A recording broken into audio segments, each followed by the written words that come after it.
Assalamualaikum warahmatullahi wabarakatuh. Senang sekali pemirsa, saya Yoke Lestari kembali menjumpai Anda tentunya di Injambi. Dan Injambi akan selalu berusaha konsisten memberikan tayangan yang berkualitas, edukatif dan informatif bagi masyarakat Jambi. Pemirsa, tema kita kali ini adalah peran komunitas seni dalam melestarikan budaya daerah Provinsi Jambi. Dan tentunya di sebelah saya sudah hadir narasumber-narasumber yang luar biasa yang tentunya membidangi hal tersebut. Baik, saya sampaikan narasumber kita kali ini pemirsa ada Bapak Imron Rosyadi SOS MSI selaku Kepala Dinas Kebudayaan dan Pariwisata Provinsi Jambi. Kemudian ada Dr. Insinyur Ahmad Fauzi MT selaku anggota DPRD Provinsi Jambi. Kemudian Profesor Dr. Samsuri Jaltal selaku pengamat ekonomi dan juga Mas Zender Deden SH selaku pelaku seni sekaligus Direktur Sanggar Seni Rasi. Saya sapa terlebih dahulu pemirsa. Assalamualaikum warahmatullahi wabarakatuh. Baik, saya izin ke Pak Fauzi dulu. Bagaimana kabarnya hari ini, Pak? Alhamdulillah sehat, Mbak Wike juga. Baik, terima kasih Pak. Kami berterima kasih Bapak sudah menyempatkan waktunya untuk hadir di sini dan kurang lebih kita akan membicarakan seperti apa peran komunitas seni dalam melestarikan budaya Provinsi Jambi, Pak. Siap. Baik, saya sapa izin kepada Profesor. Bagaimana kabar hari ini, Profesor? Sesuai dengan baju yang dikenakan hari ini cerah ya, Profesor ya. Baik, saya sapa juga terlebih dahulu untuk Bapak Imron. Bagaimana kabarnya hari ini, Pak? Berikan wejangan kepada generasi muda dan milenialnya untuk melestarikan seni dan budaya ini tadi. Nah, ini yang perlu kita tekankan bahwa ini salah satu upaya kita agar seni dan budaya warisan leluhur kita itu tidak hilang dan tidak putus di generasi yang akan datang. Mungkin itu. Baik, jadi artinya memang dari Dinas Pariwisata Provinsi Jambi memang sudah memberikan wadah begitu Pak ya untuk para pelaku seni di Jambi memang untuk mengembangkan dan juga melestarikan budaya Jambi begitu ya. Satu lagi mungkin karena di sini ada Prof Tan dan Pak Pauji. Seni dan budaya ini sangat menarik kita diskusikan. Kenapa? Kita belum optimal menjadikan seni dan budaya ini sebagai salah satu penggerak ataupun salah satu yang bernilai ekonomi. Karena di sini ada pakar ekonomi. Kita berupaya ke depannya ini agar ini tetap lestari, tentunya mereka harus punya nilai ekonomi. Misalnya seni pertunjukan, kemudian tari dan segala macamnya ini kalau tidak punya nilai ekonomi keberlangsungannya gimana? Nah, ini yang sedang kita upayakan bagaimana seni dan budaya ini menjadi salah satu sektor yang bisa menggerakkan ekonomi daerah. Karena seni pertunjukan itu sendiri, kemudian film dan segala macamnya itu adalah masuk ke dalam 17 subsektor ekonomi kreatif. Masuk dalam subsektor ekonomi kreatif dan kita tahu di Jambi ini data pengembangan ekonomi kreatif itu yang menempati urun pertama itu masih dipegang oleh kuliner, kemudian kriya dan fashion.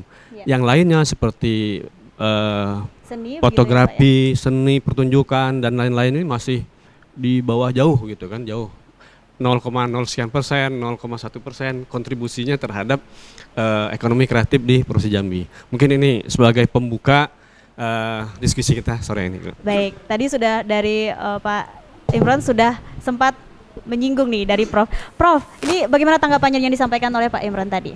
Iya, betul ya. Jadi kan 17 sektor pembentuk PDRB Jambi. Ya Kak? Jadi kalau Jambi itu produk domestik regional bruto. Ini yang mengukur indikator pertumbuhan ekonomi Jambi kan. Nah, salah satu dari 17 sektor itu sektor pariwisata. Ya. Kalau dibawa dalam ekonomi ada ekonomi kreatifnya, ya kan? Benar. Jadi seni ini adalah produk daripada pariwisata, ya. Nah, kita memang masih lemah dan kita tadi selama ini kan terlena dalam hanya menjual sumber daya alam. Tapi agak lemah kita di dalam menjual seni dan budaya kita. Jadi yang disebut misalnya return daripada tourism, ya, balas jasa pariwisata itu adalah kalau kita mampu menjual seni. Yang disebut Pak Kadis tadi, kalau udah mampu membuat nilai ekonominya. Jadi orang akan datang ke Gentala Arasi, ya toh, rame-rame ke situ. Iya. Bukan hanya orang Jakarta, tapi kan perlu orang Jepang, ya toh, orang Amerika. Ya toh, salah satu yang menarik situ bukan hanya jembatannya, tapi ada produk seninya. Kalau kita pergi ke Bali, kan kemana-mana ke Bali itu ada orang jual seni. Kalau kita pergi ke misalnya ke Jogja, malam-malam kita pergi-pergi gitu ya, kita asik aja, ya asik duduk. Nah duduk di situ adalah bukan sekedar duduk, menikmati seni, dan kemudian ekonomi kreatif mereka juga jalan. Kita minum-minum segala macam, dan itu salah satu juga daripada penyerap tenaga kerja yang paling ampuh, ya toh. Jadi penyerapan tenaga kerja tidak hanya pada sektor formal, tapi juga pada sektor informal, ya toh. Ya termasuk kayak Mas Deden, ya toh, suka atau tidak suka kita, dia sudah punya keterampilan, punya keahlian. Dan seni ini sudah mendatangkan pendapatan bagi dia. Kalau banyak pemuda-pemuda Jambi, ya toh, bukan hanya sekedar nyanyi rentak kudo, malam-malam rentak kudo sambil pingsan, ya kan? Tapi bisa nggak rentak kudo itu mendatangkan investor datang ke Kerinci, yaitu melihat Gunung Kerinci, melihat Danau Kerinci, ya kan? Melihat Candi Muara Jambi. Bisa nggak seni itu? Kita ke Candi Muara Jambi karena di situ ada pertunjukan seni. Seni itu adalah produk yang kita jual, ya, turismenya produknya, tetapi seninya itu adalah produk turisme yang ingin kita jual. Jadi Mbak Yuke, saya melihat bahwa kita punya potensial produk turisme yang sangat besar. Dan hampir di semua kabupaten tuh unik-unik semua itu, ya toh, unik semua. Muaro Jambi ada, Tungkal ada, semua. Tetapi pertanyaannya adalah, sudah kejual nggak ini menjadi sumber pendapatan? Ya belum. Ya Candi Muaro Jambi ya sekedar sepeda banyak, nggak ada orang ke situ, sepi. Ya Gentala Arasi ya paling-paling ketemu Pak Pozi Yansori di situ jalan-jalan. Ya toh, tapi nggak ketemu yang nama UK, orang Jepang nggak ada, orang Amerika nggak ada situ. Jadi apalagi mau masuk-masuk kalau nanti ke depan kita kepingin itu nanti, ya toh, misalnya di mana taman budaya kita, ya toh, di kebun binatang, di situ kita asik aja kebun binatang, di situ ada Mas Deden yang jual apa, di situ ada tari rebana, di situ ada gambus, di situ ada rentak kudo, ya toh, dan macam-macam. Nah ini mungkin ke depan di bawah Pak Kadis kita, saya punya keyakinan benar bahwa tahun 2025 ke depan fokusnya ke situ. Jadi bukan hanya sekedar go show pergi ke Malaysia, go show pergi situ, itu betul, bukan salah. Tapi ada output dari situ, mendatang nggak orang asing ke sini, datang nggak orang Malaysia ke sini, bawa uang. Kalau sekedar kita datang ke situ, APBD kita yang habis, ya toh, datang Deden ke situ APBD habis, tapi orang nggak datang ke sini, ya kak. Jadi produk-produk kita nggak usah dikhawatir lagi. Kita kaya turisme sumber daya alam, juga kaya macam-macam gitu ya. Sekali lagi bahwa candi kita yang tertua nggak salah saya di Sumatera ya toh. Tetapi ya kalau kita pergi ke Jogja itu kan penuh orang ke atas itu. Iya kan? Tapi kalau kita pergi ke Candi Muaro Jambi, ya sepi lah. Nah ini nanti tantangan kita ke depan. Salah satu, mengapa salah satu? Bukan hanya candinya, bukan hanya Gentala Arasinya, tapi produk seninya untuk menghiasi itu yang belum. Ya di kota Jambi juga kita belum lihat kan, baru nampak kita ke pecel lele ya Pak Bozi. Pecel lele asal orang Jambi pergi ke situ, memang betul-betul makan dia, makan mengenyangkan perut, cari pecel lele, cari ayam. Nggak ada orang duduk-duduk, jarang lah duduk-duduk di pinggir itu menikmati seni gitu. ada ranggo, misalnya atau ada apa, ada suling, macam-macam Iya. kan. Di Padang sudah jalan, Bali nggak usah bilang, Jogja apalagi, Bandung juga begitu.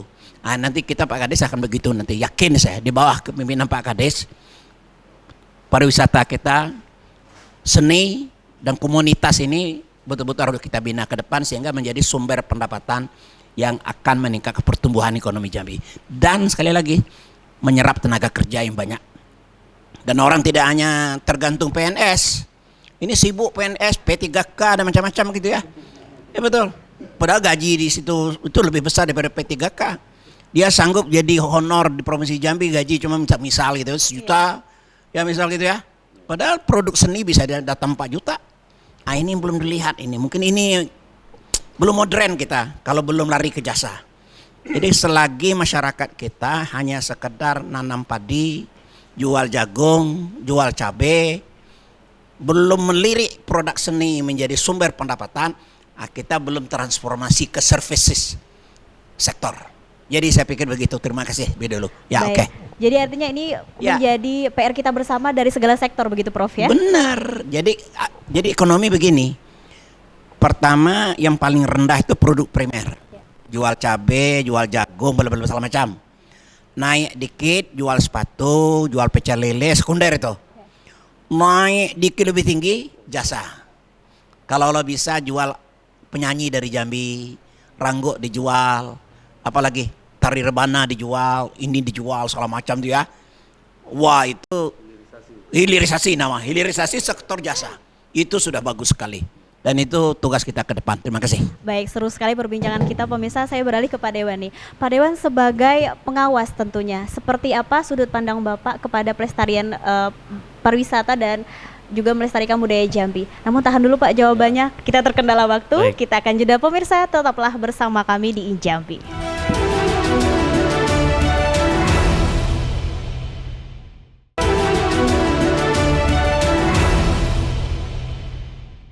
Terima kasih pemirsa, Anda masih bersama kami di Injambi dan tentunya saya masih bersama dengan narasumber yang luar biasa. Sesuai dengan tema kita kali ini adalah peran komunitas seni dalam pelestarian budaya daerah Jambi. Saya beralih ke Pak Dewan. Pak Dewan, maaf tadi belum sempat terjawab begitu ya karena kita terkendala waktu. Dari sudut pandang Bapak sebagai pengawas seperti apa Pak untuk pelestarian komunitas seni dalam budaya Jambi? Baik, saya belum masuk kepada fungsi pengawasan gitu karena memang basis pendidikan saya muridnya Pak Prof Tan. Saya ya mendalami bidang ekonomi, kemudian ya betul. Basis saya ekonomi, kemudian masuk ke politik, saya ingin membawanya kepada ekonomi politik ini. Itu yang pertama. Yang kedua, kalau ditanyakan peran kami sebagai pengawas, sebagai wakil rakyat, tentunya memang kami harus memperjuangkan aspirasi apa yang berkembang di tengah masyarakat. Nah, Ya. tadi menarik kan Pak Prof mengatakan bahwa dari 17 sektor itu, ini cerita ekonomi banget nih.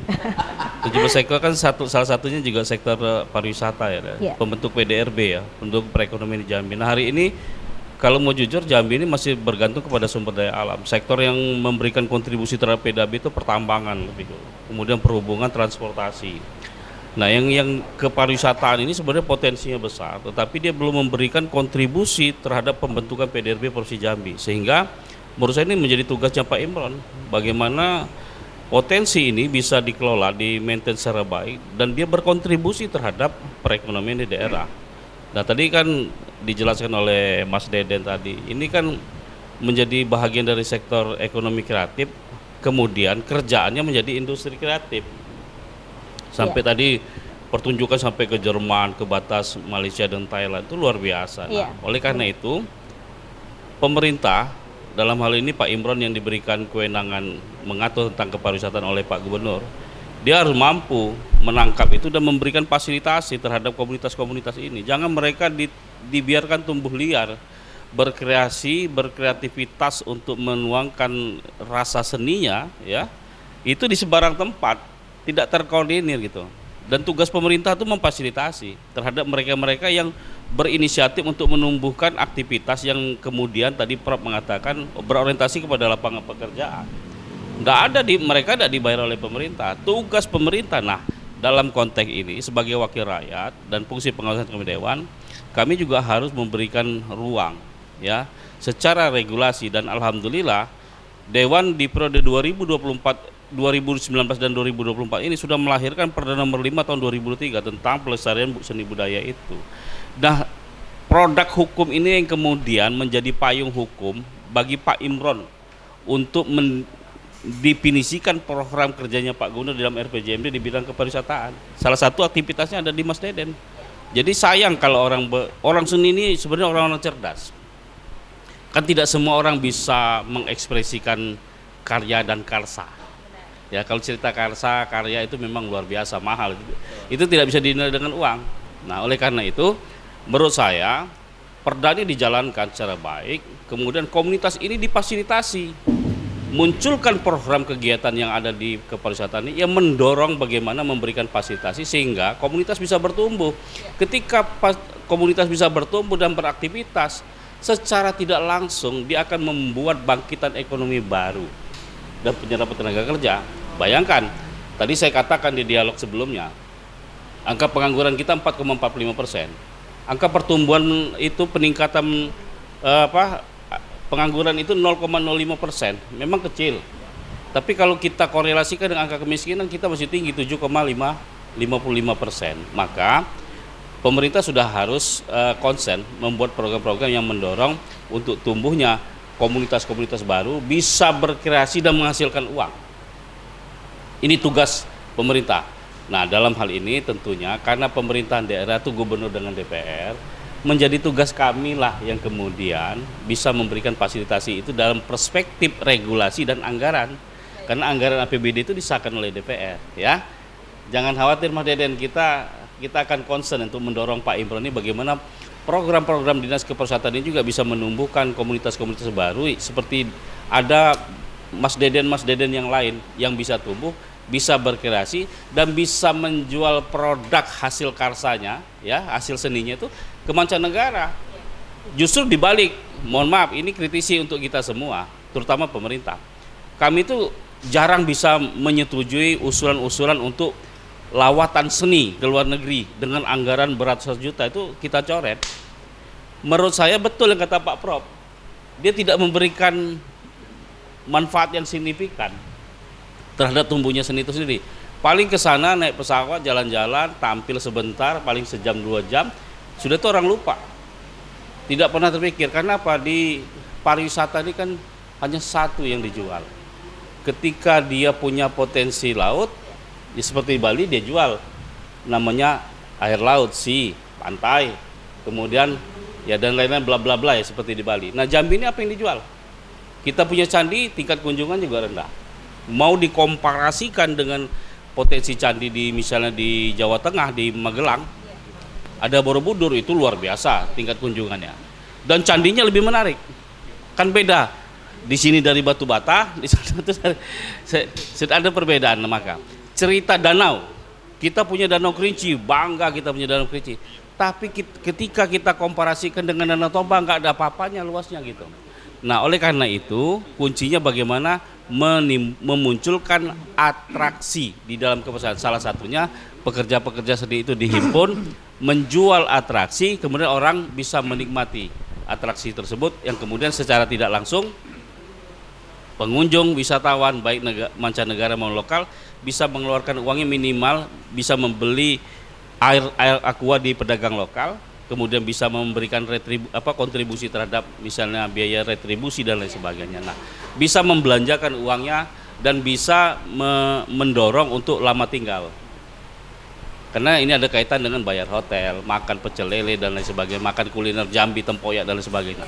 Nah, oleh karena itu kuncinya bagaimana pemerintah daerah bisa memfasilitasi pekerja-pekerja seni dalam bentuk komunitas. Nah, tadi sudah dijelaskan, kami berulang kali menganggarkan taman budaya itu ya.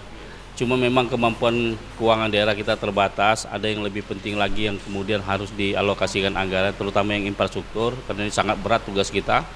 Sehingga sektor ini masih dirasakan belum maksimal kita mengalokasikan anggarannya. Nah, ke depan mudah-mudahan dengan membaiknya kemampuan keuangan daerah, sektor ini memang harus di-push, harus didorong agar kawan-kawan komunitas ini bisa tumbuh lah dan bisa berkreasi di tempat yang difasilitasi oleh pemerintah. Seperti itu, Mbak Yuke. Luar biasa sekali yang disampaikan Pak Dewan.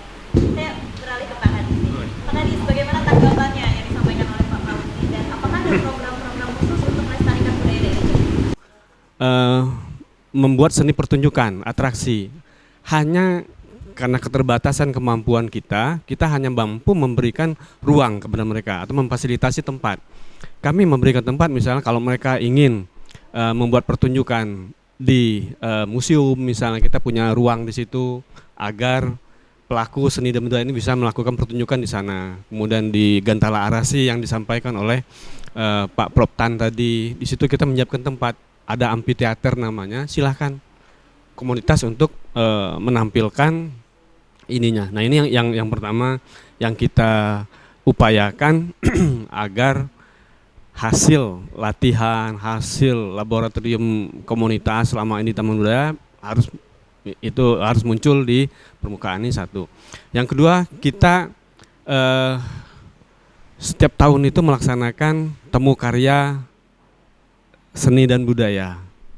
Temu karya ini tujuan kita adalah agar seniman-seniman yang ada di kabupaten kota kemudian hadir di provinsi, tampil dengan persiapan-persiapan mereka, dan dengan hadirnya mereka di sini ini akan menjadi barometer bagi pelaku-pelaku seni yang lainnya.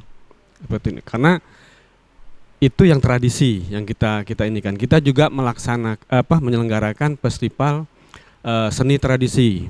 Festival seni tradisi ini benar-benar yang diambil dari tradisi masyarakat. Tradisi masyarakat artinya seperti ini. Kita sangat khawatir saat ini banyak sekali generasi muda melakukan di seni dan budayanya itu mereka melakukan inovasi-inovasi, tapi dasarnya belum kuat. Oleh karena itu kita menampilkan seni tradisi itu yang benar-benar tradisi. Nah, ini sudah dapat tradisinya, silahkanlah mereka mau mengembangkan. Ada yang namanya tari kreasi, ada yang namanya seni kreasi, silahkan. Tapi mereka punya fondasi bahwa ini diambil dari seni tradisi masyarakat Kabupaten Merangin.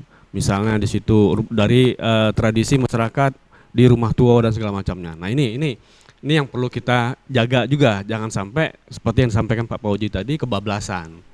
Mereka berkreasi tapi tidak punya dasar gitu kan, tidak punya dasar ataupun tidak punya fondasi. Ini yang kedua. Yang ketiga, kita juga khawatir saat ini dengan modernisasi saat ini. Modernisasi saat ini dengan informasi teknologi yang canggih saat ini, kita sangat khawatir sekali, dan ini sudah terjadi sebenarnya, sudah terjadi bahwa masyarakat kita sudah secara budaya sudah dijajah oleh budaya asing. Mungkin Mbak Yuke juga termasuk sudah dijajah oleh budaya asing. Artinya ketika bangun tidur, kemudian di sela-sela pekerjaan, Mbak Yuke pasti nontonnya K-pop atau drakor. Itu sebenarnya kita menyenangi tradisi budaya luar. Sementara kita punya sebenarnya. Nah, tapi hanya saja yang kita punya ini belum kita kemas dengan baik. Nah, inilah tugas pemerintah, bagaimana memberikan kemasan-kemasan tradisi-tradisi kita itu, budaya-budaya kita itu, sehingga diminati oleh masyarakat secara luas. Dan yang terpenting lagi, setelah kita kemas yang bagus, ini nantinya akan bernilai ekonomi. Nah, yang keempat yang perlu kami sampaikan juga bahwa untuk mendatangkan banyaknya wisatawan, kita tidak bisa hanya mengandalkan destinasinya. Tentu kita harus memperbanyak atraksi. Kalau atraksinya sendiri, misalnya atraksi apa aja, atraksinya sedikit, ini kita atraksi ini sebenarnya upaya kita untuk mengumpulkan masyarakat, mengumpulkan orang untuk hadir.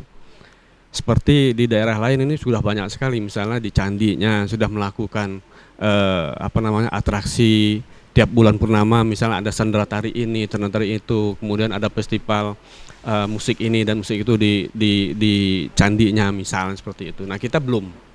Nah, inilah PR kita, bagaimana caranya di setiap sudut kota maupun tiap sudut kabupaten itu atraksinya diperbanyak. Kalau perlu ya tiap bulan atau tiap minggu itu ada atraksi sehingga masyarakat itu tidak usah keluar lagi, cukup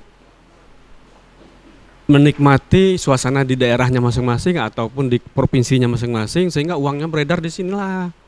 Jangan lagi beredarnya di daerah sini, di sini. Kita hitung aja misalnya penduduk kita 3,6 juta, 1,5 juta aja yang menghabiskan uangnya di daerah Jambi itu kita hitung 100.000 saja satu orang kali 1,5, itulah uang beredar nantinya, mungkin itu. Baik, Pak Kadi, saya izin beralih ke Mas Deden sebagai pelaku seni. Baik, Mas Deden, sebagai pelaku seni, tantangan apa ini yang ditemui dalam melestarikan budaya Jambi, baik dari pribadi dan juga dari komunitas?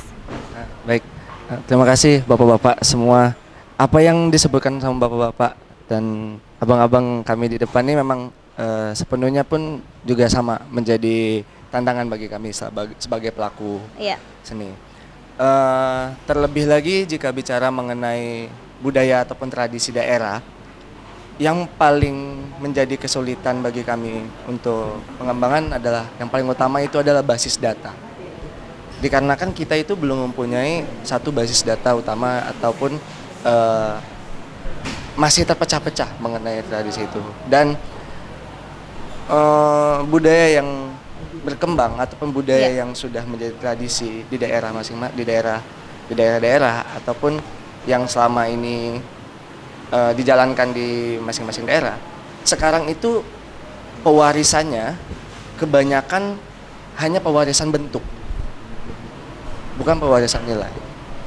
Ada beberapa kasus ketika kami mau mengangkat contohnya yang bakal kami bawakan di Indonesia Kaya besok bulan November ini, kami mengangkat tradisi menua, Pak. Itu menua itu tradisi 7 bulanan. Kebetulan kami mengambil judul Nujuh, itu salah satu contoh kasus. Menua sendiri udah jarang orang Jambi melakukan itu, jarang. Saat ini udah jarang. Ada pun ada, hanya sekedar tertutup dan juga hanya sekedar mengambil dari sisi acaranya aja, karena sudah banyak juga kan kebudayaan lain yang masuk ke Jambi sendiri yang akhirnya berkawinan lah budaya itu dengan budaya-budaya yang dari daerah-daerah lain, kayak menua sendiri atau 7 bulanan, mungkin tradisi Jawa juga ada juga tentang 7 bulanan yang akhirnya dikawinkan ya, karena kita tidak menutup kemungkinan budaya itu adalah sesuatu yang berkembang ataupun hidup di masyarakat, yang mana pun koheren juga dengan waktu dan juga lokusnya. Jadi banyak kasus yang tradisi-tradisi ataupun budaya yang sudah kita susah untuk menggalinya ataupun mendapatkan informasinya, karena mungkin ada yang sudah pelakunya sudah tidak ada, ataupun pewarisannya itu kurang ya. Jadi akhirnya kita menggali dan didapatnya dengan sumber-sumber dari yang bukan pelakunya langsung. Bahkan kami harus sampai ke pelaku literasi yang menulis atau terkait itu, karena yang dasarnya itu yang jadi banyak jadi tantangan. Terus ada lagi seperti ini, ketika kita membawa budaya Jambi keluar, ataupun banyak pelaku-pelaku kita yang sebenarnya itu udah ternama di luar, sudah baik dari segi tari ataupun musik, ataupun seni-seni yang lainnya, seni rupa. Banyak teman-teman yang sudah di luar itu sudah namanya mungkin sudah tidak diapakan lagi gitu, karena di luar mungkin ekosistemnya sangat terbuka sekali dengan dunia-dunia kesenian, karena apa yang sudah disebutkan sama bapak-bapak tadi juga, daerah apakah membutuhkan itu atau tidak, sudah membutuhkan itu atau tidak. Berarti ketika orang-orang kita sangat diterima di luar, dan kembali lagi ketika main di daerah apresiasinya kurang, malah cenderung teman-teman jadi males ataupun kayak ya udahlah lebih baik aku keluar, karena apa yang aku dapat di luar mungkin lebih dari apa yang tidak terlepas dari kerja-kerja kebudayaan kita selama ini di daerah mungkin menurut kami pribadi masih tersentralisasi. Jadi sentra kebudayaan ataupun sentra-sentra pertunjukan masih di satu titik tertentu. Iya. Bahkan banyak yang masih belum tahu, oh ternyata ada loh tempat pertunjukan, oh ternyata ada loh. Karena stigma ataupun pemikiran kita terhadap seni pertunjukan ataupun seni-seni yang lainnya Iya. itu adalah sesuatu yang mahal ataupun kayak eksklusif. Akhirnya jarang kita temuin di ruang-ruang publik yang ada di daerah. Mungkin apa yang pada saat ini kami lakukan, meskipun belum terlalu masif untuk pergerakan meningkatkan ekosistem kesenian yang ada di Jambi terutama, tapi setidaknya bisa memicu ataupun menumbuhkan regenerasi untuk yang akan datang, bahwa jangan takut untuk melakukan ataupun berkarya. Memang pada saat ini ataupun membuat ekosistem yang sebegitu besar seperti Jogja, Bandung, ataupun kalau di Sumatera sendiri kayak di Medan, baik kota-kota besar yang ada itu, ekosistem keseniannya sudah sangat masif karena kesadaran dari masyarakatnya juga menerima hal itu, dan juga dari pelaku seninya sendiri bisa mencari celah potensi ataupun apa sih yang bisa kita ambil, apakah kita bisa memanfaatkan ruang publik ataupun sebagainya. Ya sudah banyak juga sih memang teman-teman komunitas lain yang aktif bergerak di ruang publik, kan tetapi itu tadi karena belum terbukanya pemikiran mengenai komersialisasi Pak ya, karena memang seniman tuh terkadang idealis tuh kayak sudahlah, belum terlalu memikirkan itu bisa jadi nilai jual, tapi potensi-potensi itu selalu ada, dan di luar lebih mungkin di luar lebih sudah mulai duluan gitu kan untuk menjadikan seni sebagai pekerjaan. Itu sih yang dari pribadi. Baik, luar biasa. Saya beralih ke Profesor. Profesor, artinya yang disampaikan Mas Deden tadi, masyarakat ini sebetulnya turut andil dalam melestarikan juga budaya. Iya. Namun dari sudut pandang Profesor, apa yang seharusnya masyarakat lakukan untuk melestarikan budaya daerah Jambi? Yang pertama, destinasinya, objeknya, ya kan? Yang kedua, yang disebut Pak Kades, atraksinya. Atraksi salah satu ya seni, ya kan gitu. Destinasi kita sudah cukup banyak di Jambi ini. Mungkin kita baru sudah populer misalnya Merangin Park, misalnya Geopark, ya toh? Itu sudah masuk di dalam buku internasional, ya kan? Sudah masuk di situ. Tapi pertanyaannya adalah kenapa kalau kita pergi ke situ orang sepi gitu? Kan itu persoalannya. Dan itu tidak dimiliki oleh semua orang. Apa semua daerah punya Gunung Kerinci? Apa semua orang punya Danau Kerinci? Ya toh, punya candi, punya macam-macam, ya toh, yang di Tanjung Jabung Timur, Tanjung Jabung Barat, ya toh, kayak Pelabuhan Roro. Itu indah sekali itu. Tapi pertanyaannya adalah lemah di kita, belum dijual barangnya ini. Produk yang dijual salah satu produk seni. Jadi seni kita belum dikelola secara komersil dengan baik, ya. Sehingga kalau boleh saya katakan, misalnya kalau orang nyebut Jambi, memang kering dengan seni, kering dengan seni. Kita mau kemana? Kalau kita pergi misal ke mall, ada pertandingan apa ya? Nggak ada pertandingan misal nyanyi Jambi, nggak ada nyanyi Aceh di situ. Yang dipertandingkan situ adalah nyanyi Korea, nyanyi Cina, nyanyi dandutan. Pergi pula ke WTC juga begitu. Kalau begitu yang salah siapa? Yang salah itu artinya kita belum mengelola dengan baik, ya toh. Jadi seni, produk seni kita ini belum marketing, belum terkelola dengan baik lah. Apakah ini perlu dilihat lagi nanti dalam perencanaan? Tapi memang tidak bisa lepas dengan budget, ya. Kalau mau menuju ke situ, memang budgetnya harus proporsional, ya kan? Tapi daerah yang maju, pasti daerah itu hubungannya dengan seni. Sumatera Barat, hubungannya dengan seni, ya toh. Lari kita misal ke Sumatera Utara, terkenal semua lagu-lagu Sumatera Utara itu. Pergi kita ke Lombok, pergi kita ke Bali, siapa nggak kenal tari Bali? Sebenarnya Jambi punya. Nggak ada orang punya tari Aceh, ya toh, yang bisa nari di atas kaca, dia bisa nari di atas pisau, ya kan? Kemenarik itu. Pertanyaannya adalah, kalau orang pergi ke objek wisata, ada nggak tari itu? Keluarnya kapan? Kalau halal bihalal, keluarlah tari-tari itu. Itu semua ngabis duit. Untuk halal bihalal habis 200 juta. Bukan mendatangkan duit. Kalau kita pergi ke objek wisata mana, nggak ada itu. Ya, ini jadi salah satu itu. Di samping itu mungkin faktornya teknologi. Kita belum memanfaatkan teknologi media sosial, belum kita manfaatkan. Pak Ozi, kalau kita duduk di Garuda atau di Lion, di depan kita itu kan ada apa, buku-buku ya.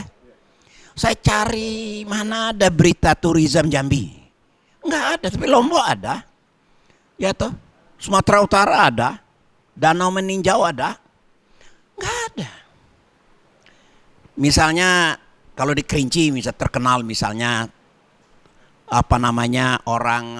Kenduri Seko. Ya toh, dan Kenduri Seko. Itu hampir Kenduri Seko terus itu. Menarik, enggak ada tempat lain. Orang pencak silat di situ macam-macam ya. Tapi justru yang dimanfaatkan itu kalau orang politik mau ngumpul orang. Kalau Pak misalnya orang pertandingan bupati, pertandingan wali kota, pertandingan itu bukan mendatangkan duit, justru ngabisin duit. Yang ini maksud saya yang menanti mungkin di bawah Pak Kadis nanti ke depan kita harus lari ke situ. Intinya begini Mbak Yuke. Bagaimana produk pariwisata destinasi diisi dengan produk-produk seni, tapi dia mempunyai nilai jual dan ujungnya mendatangkan duit datang ke Jambi. Bukan menghabis duit APBD untuk pergi ke mana-mana. So ke situ, macam-macam, itu betul. Tapi hitung lagi dampaknya, ada nggak orang Jerman datang ke sini? Ada nggak orang itu datang ke sini? Itu yang kita hitung. Tapi pengamatan kasat mata, kemanapun kita pergi sekarang ini, susah ketemu orang asing di Jambi ini. Mana kita ketemu orang asing? Untuk itu orang Jambi bahasa Inggris kan jarang pandai. Ya, paling bahasa Jambi, bahasa Padang. Ya, Salung Minangkabau, terkenal semua itu. Padahal dia cuma nyalung-nyalung di bawah-bawah mall. Kita mana? Itu deden itu. Intinya belum dijual dengan baik. Saya pikir itu. Ke depan kita harus menjual seni menjadi produk pariwisata dan mendatangkan nilai ekonomi. Dan ujungnya dua. Kesempatan kerja terbuka. Pertumbuhan ekonomi akan tinggi. Saya pikir itu. Jambi akan top. Ya, terima kasih. Assalamualaikum warahmatullahi wabarakatuh. Baik, luar biasa sekali pemirsa. Namun kita akan ada segmen terakhir. Tetaplah bersama kami di Injambi.